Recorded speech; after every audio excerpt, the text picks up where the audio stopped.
Hey guys, it's Hunter Flynn. Welcome to the Strike Twice Running Podcast, episode number 3, Michael Larios and the Dickinson Running Club.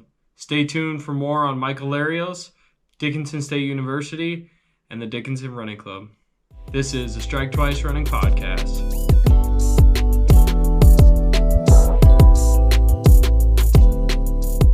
All right, guys, welcome to episode number 3 of the Strike Twice Running Podcast. I'm here with one of my good friends, Michael Larios, and so I'll give a little background information on him, and we'll introduce him. So, Michael Larios, aka Mike, one of my best friends, is from Phoenix, Arizona, and loves all things running. Right, Mike? I sure do. And Mike competed at Dickinson State from around 2018 to 2021, and competed in cross country and track alongside me.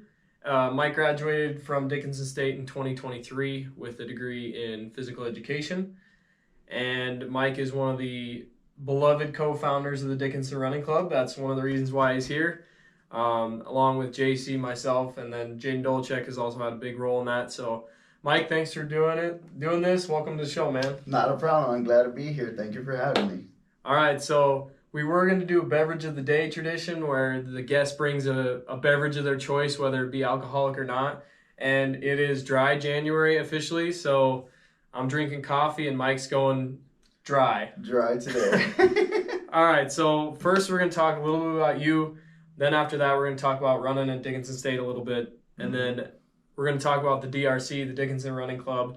And then we're going to play a little game, and then we're going to look to the future and see what we got coming up next. You ready? Sounds good. Let's do it. All right, so first off, real general question. You compete in a lot of sports, basketball, soccer, Frisbee. You've done it all. So what is it about running that has been so special to you, and why you live and breathe running, but why running instead of other sports? Well, to be honest, at a young age, I had older siblings who were runners first. So they introduced to me that sport, but I found out at a young age that I was actually better at soccer than I was at running. Mm-hmm. But the difference between soccer and my abilities there and running was this: I never felt like soccer allowed me to push myself the way that running does. Right. And over time, as I developed my skills and my knowledge on the sport of running, I just began to fall in love with it. And then years later, I continued to do it. It became a passion. And just like you said, I live, breathe, and die running. Well, I mean, that's how we know each other, and that's how we become such great friends and brothers in all reality, because we're able to push each other and all of that. So talk a little bit about your journey from, in general, Arizona to North Dakota, and how you got in touch with the team and how you transitioned into college running at kind of a not traditional age. Well, just like you said, I came out here, being a non-traditional student. Arizona, it's a very big state, and there was just not a whole lot happening for me out there. I felt like I needed a new change of scenery. There was a lot of negativity going on back in Arizona, and it took my oldest sister 6 years of convincing me to finally move out here. And I'm safe to say that it was the best decision I've ever made in my life. Well, I agree with that, because I think it puts you in a good spot. And I've always said I'd rather be a big fish in a small pond. At a small place like Dickinson, at a small school like Dickinson State, you can actually be somebody. You can actually build a name where you're actually recognized. So I'm glad you're here, Mike. And I got to ask, how old were you when you joined the cross-country team at Dickinson State? So I was actually 29 years old when I joined the team. So Okay, I was the oldest. When I joined, I was freshly 18.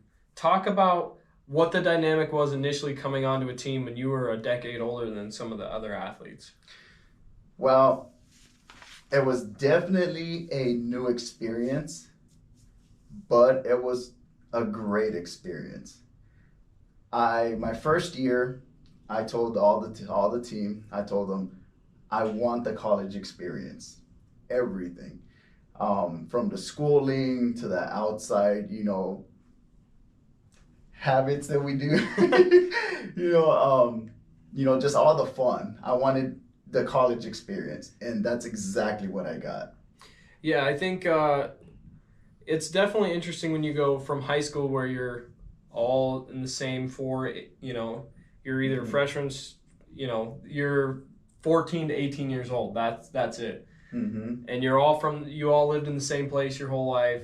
And then you come to college and we had you that was 29, I was 18 from a small town.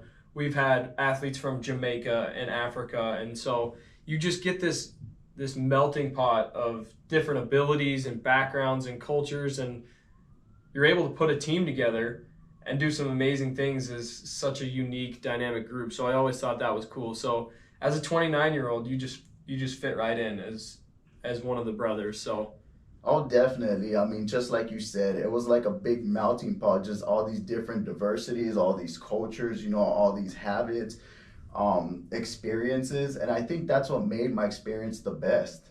I believe it or not, I learned a lot from you guys. I learned a lot about myself.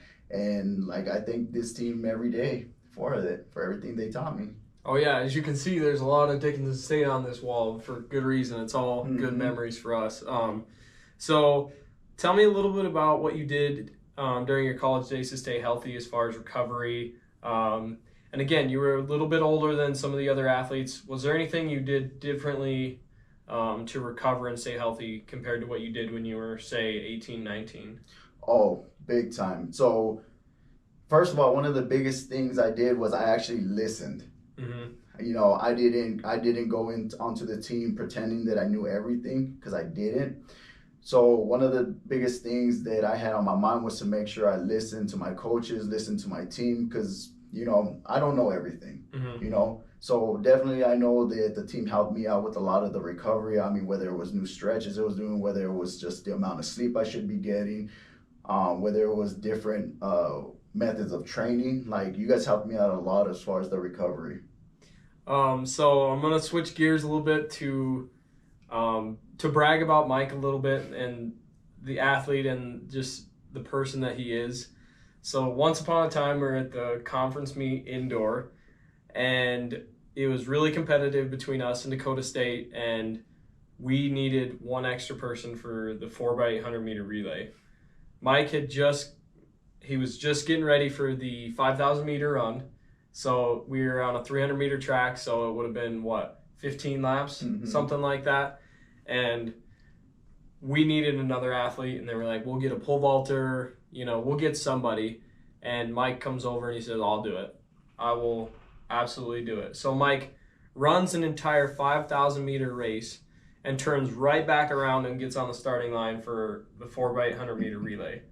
He sacrificed his entire day so that we could score a relay team and try to have a shot to win this meet. So if that doesn't show who you are as an athlete and as a team player, then I don't know what does. So I always thought about that as such a cool story. And I mean, what are your thoughts on that story as you lived it? To be honest, that as well as one of my favorite memories was that conference me and that conference race, is because, just like you said, I'm a team player. I'm going to do whatever it is I can for the team. And at that point, we needed somebody. Mm-hmm. I figured that, as being one of the leaders on the team, especially being one of the oldest, it was my responsibility to show everybody what a leader would do. And that was my opportunity to show it. Yeah, absolutely. And I remember, standing on the line because I anchored that relay and ran the last leg. Is when somebody that's running the leg before you did something like that for the team, it made all of us run really well. And that's the fastest time I've ever run indoor because I had full trust in my team that they were given everything that they had. So just a cool story that I figured everybody would want to know about Mike. He sacrificed his whole day so that we could score a relay team. So I thought that was pretty cool. So my next question is, are you superstitious? Well, in the words of Michael Scott from The Office, I'm a little stitious. Okay, you heard it here, guys. Michael Larios is a little stitious. So what are you superstitious about when it comes to running, and what are your race day traditions? So I have two of them, right? And this is ever since my middle school days of running. Mm-hmm. I have always prayed since my middle school days. But since my high school days and on, I always pray before my race, and I always listen to the song Headstrong by Trap. Oh, I love it. Yeah, I think that's a unique thing that all runners have is they have a little tradition. Like, just one of the things that I always wore the same shirt when I was warming up, my gray track shirt that I always wore. And in high school, I wore pink socks every race. And then that didn't translate into college for every race, but you just have such a specific routine on race day. It's interesting to hear from other runners. So we've kind of talked a little bit about Dickinson State. So if you could pick one memory from running at DSU, what would it be? Which one's your favorite? One memory at DSU, huh? Do you want a race or just any memory whatsoever? You can choose, but give me one running first. Okay, so definitely it would be the Moorhead meet, right? Okay. So we're running, I believe it was a 5K, right? It was you, myself, and Will. That was in Williston. Williston, thank you. Okay, so Williston meet. It was the three of us against was it Jamestown or Valley City? Valley City, I think. So against another Valley City. So it was 3-on-1 in this race.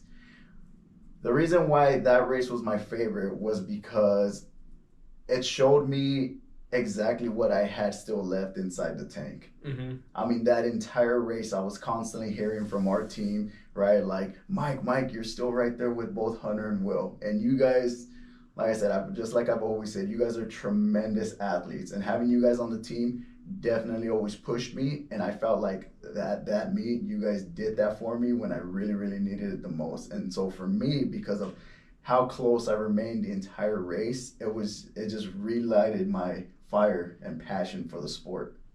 Yeah, that was a cool race because in track is so individualistic compared to cross country. Yes, you're still competing for a team score, but we're all usually running different races. We're all spread out. But that was a race where we had three of us in a small field, and we're able to run it like a cross country race. That's how it felt to me. Mm-hmm. So it was really cool to have that team aspect within that one race. I thought that was super cool. So, and what's your overall favorite memory of DSU? Okay, so my overall favorite moment was, I believe it was my first year, right? It was after we ended up losing conference, right? Mm-hmm. Everybody was pretty much down, but our teammate, Trey Smollett, he was one of the best teammates that we've ever had, and he showed it. He's right there. That guy right there. Right there, Trey Smollett. Even though everybody was down, he just found a way to bring us back up. Yep. He was making a joke, right? We're in the showers, and you know what? He took on the lead role. Yeah. Made a joke, turned everybody happy again. And to me, that's what true leadership is you bring everybody up when they're at their lowest. And for me, that was definitely my favorite memory. Yeah, I think that, again, that speaks to Trey's character and how good of a teammate and a leader he was. But it comes back to you win as a team, you lose as a team. You experience the highs and the lows as a team. So that was a moment where we were at a pretty extreme low, I would say. Mm-hmm. And we're able to turn that around by just one person sparking that, and that was Trey. So I agree that was a good moment. Mm-hmm. All right, now we're going to switch gears now to talk about the Dickinson Running Club. That's why you're here. Mm-hmm. So take me back. It's summer of 2021. We have just finished our college career running-wise. And how did we get from finishing college to this idea that we're going to start some sort of running club? Do you remember how that process started? Well, if I remember correctly, I remember you brought it up one day, obviously after we were done running our final race, and you mentioned to me, like, wouldn't it be cool if we started our very own running club? Get running more widespread here in North Dakota. Mm-hmm. And I thought about it and I was like, wow, I love the sport. And it would be great to get it out there to everybody around, get more people involved.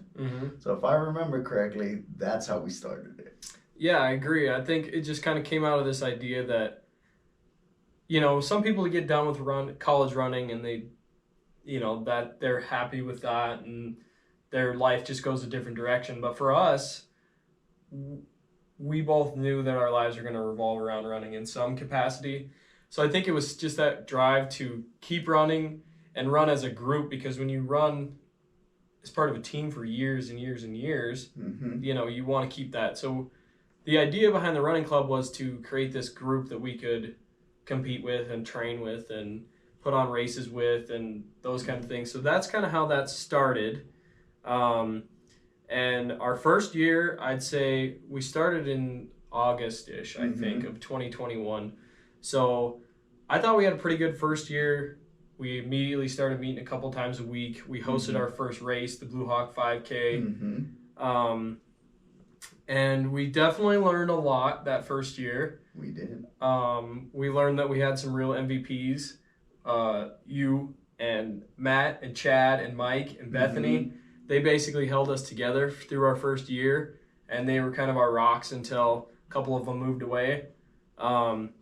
We also learned that race directors should not compete in the race that they're hosting. And during the Blue Hawk 5K, we found that out because everybody got lost, and the president of the university got lost because we didn't mark our course very well. So it gave us a lot of appreciation for people that host races. Definitely. And I know that I will never complain about anybody volunteering at a race or putting on a race or a race director or anything like that. We definitely got a new appreciation for that, right? Definitely. Would you agree? Yeah, it's a lot more of a hard work than people think. So definitely, if you ever go to a race, definitely appreciate those that are helping and those that are conducting the race themselves. Absolutely.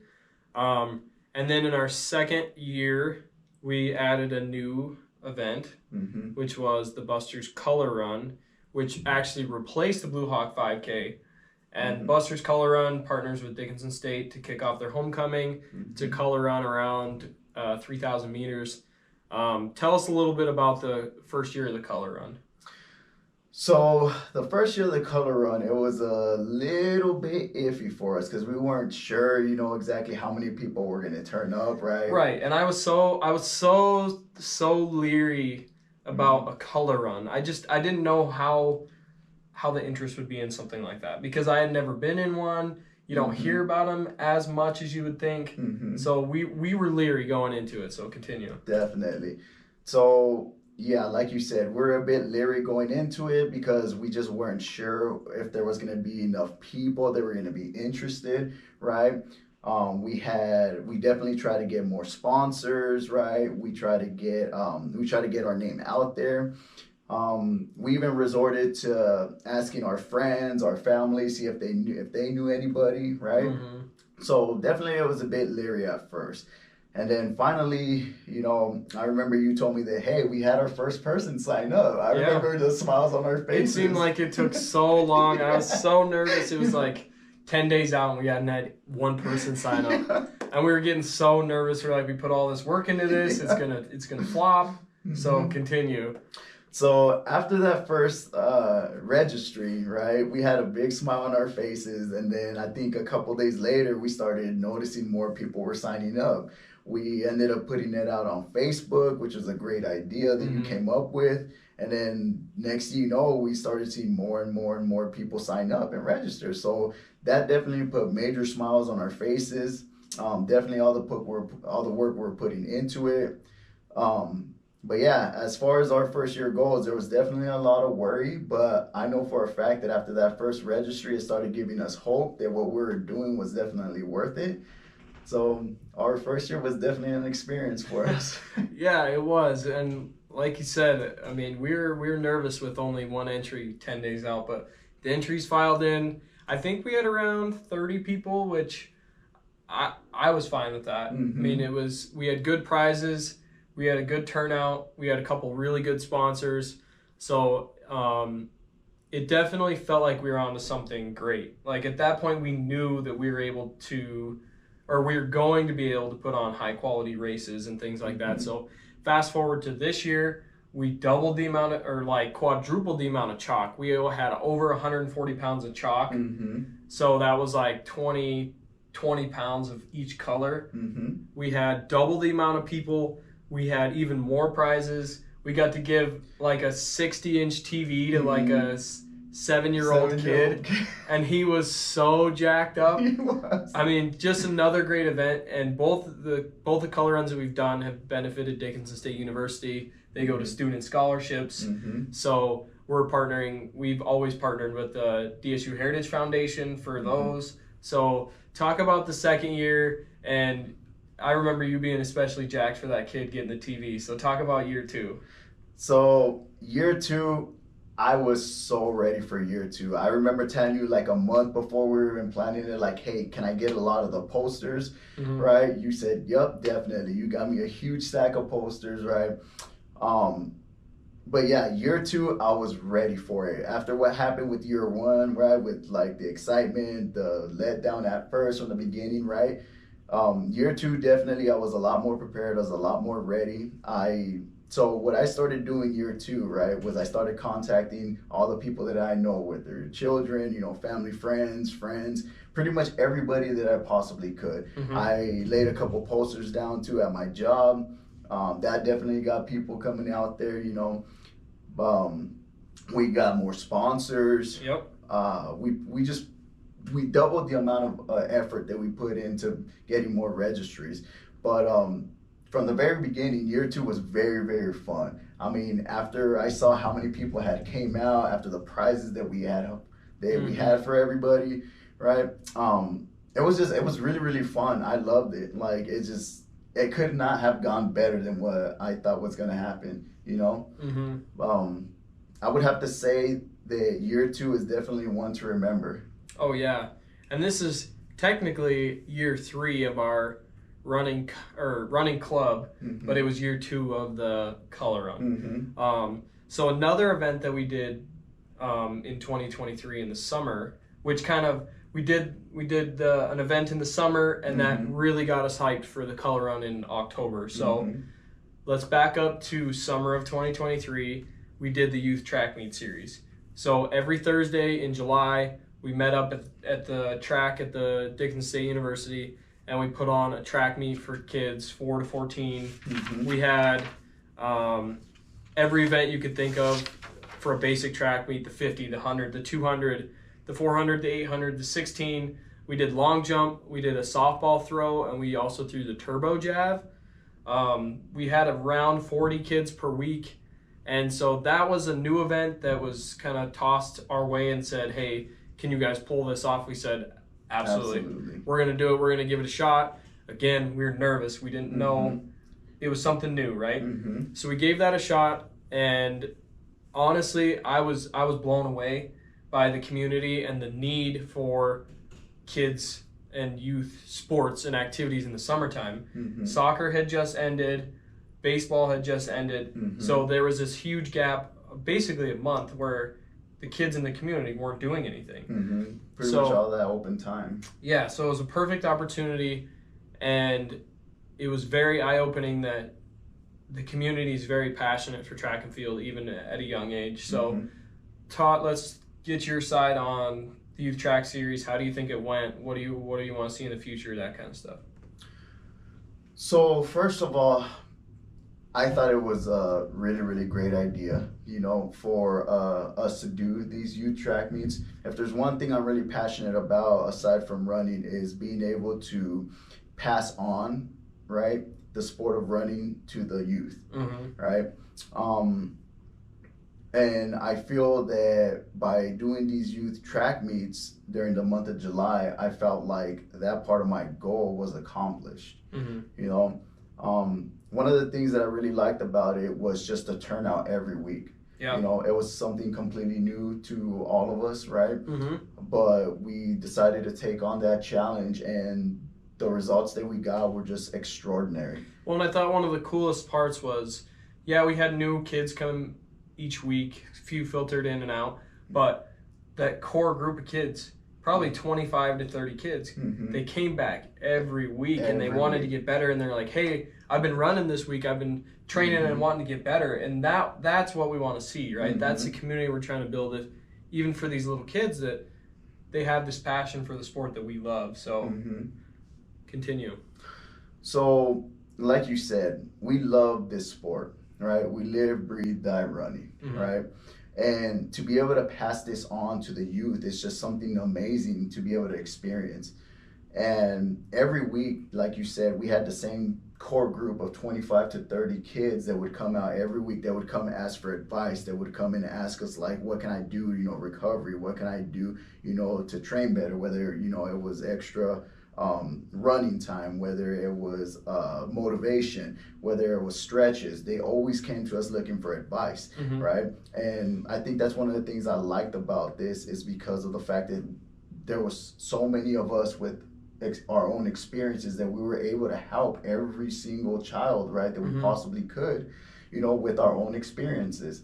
And I just think that's one of the greatest things that I took out of these youth races, But definitely one thing I really like too is, just like you said, just how involved the community was, the parents, the support that we got from everybody. It would always, I remember some of the parents would tell us, like, thank you so very much, for hosting these youth track meets, every week, because my children are they're going to sleep a lot earlier, and they actually have something to do. We were basically babysitters for the evening, but it worked out. Yeah, so, it's just one of those things that, it's like an extra compliment besides, us already hosting the events. And, it was just really, really good, because it showed me that what we were doing was definitely a lot more for them than it was for us. And like I said, I'm one of those people that really likes to give. So I felt like I accomplished that a little bit more too. Yeah, and I think that's definitely part of the mission of the Dickinson Running Club, is to be able to support runners of all abilities. And so we're helping the youth, and we put on the color run, which is for everybody. So we're able to open these events up to such a wide age group, which is amazing. And to put this in perspective of how just slapped together this event was at first, because they came to us in the middle of June and said, hey, put this event together for all of July. And we're like, okay. We're using a starter pistol, like a cap gun that you get at a gas station, like the Old West revolver cap gun. That was our starter pistol for the whole summer series. And so we charged $5 a kid, and we wanted it to be free so bad. But we also wanted to get a little bit of money in so we could buy some stuff for next year. So the first thing we bought was an actual starter pistol. So because we had some troubles, we had some issues with our cap gun. But that's the goal, is we're not trying to make money. We're trying to be able to get a little bit of money, so then we can put it right back in. We've come a long way already, and I'm excited for next year.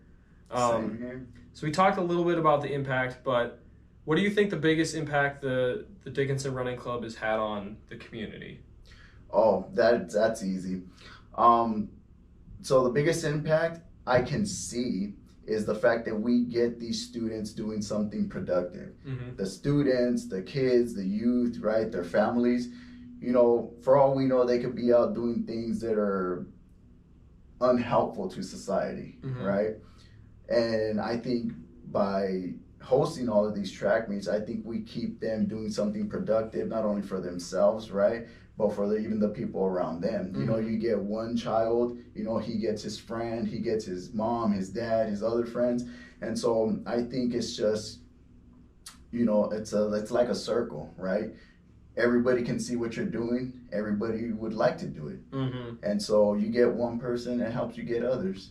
Yeah, absolutely. It's that domino effect. If you get one, they get the friends. Like, our community has grown so much, and we haven't met up as much as a group, but our circle is still growing. We had somebody join our Strava running group the other day, and I've never even met him yet, but we're gonna soon. But even though, like, our core group was Matt, Chad, Bethany, Matt moved away, Bethany moved away. Those are two members of our core group that ran every single week. And one of the ways that we can still stay connected with them is through our Strava group. Mm-hmm. And so we see their runs every single day, and we're able to comment on them and give them kudos, and Mm-hmm. we're able to still have that group even though we're far away. So it feels like the Dickinson Running Club is this nationwide thing.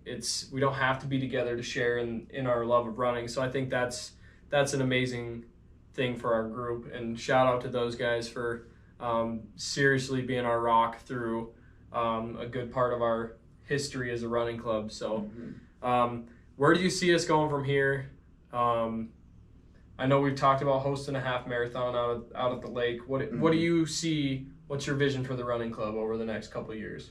So definitely I can see us expanding. Mm-hmm. And I'm not talking about just to the people here in Dickinson or just in North Dakota, but definitely getting people from other states.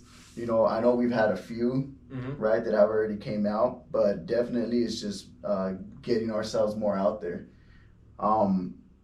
I can definitely see us growing. I can see us developing our characters. I can see us developing our experience, right?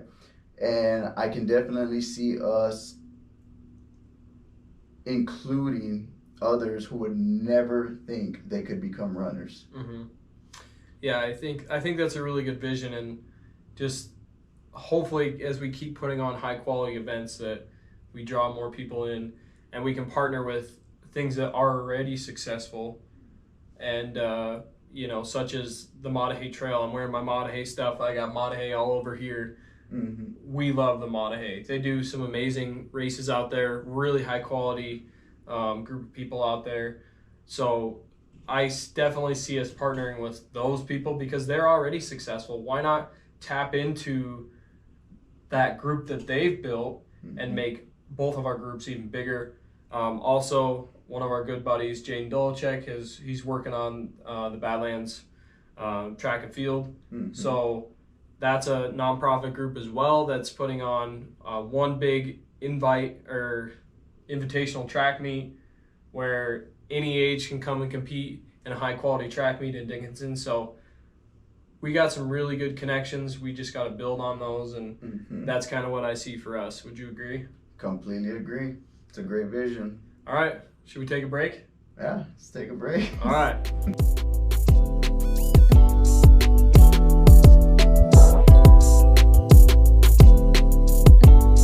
All right, guys, we're back. All right, Mike, we talked about Dickinson State. We talked about the running club. Now let's talk about the future.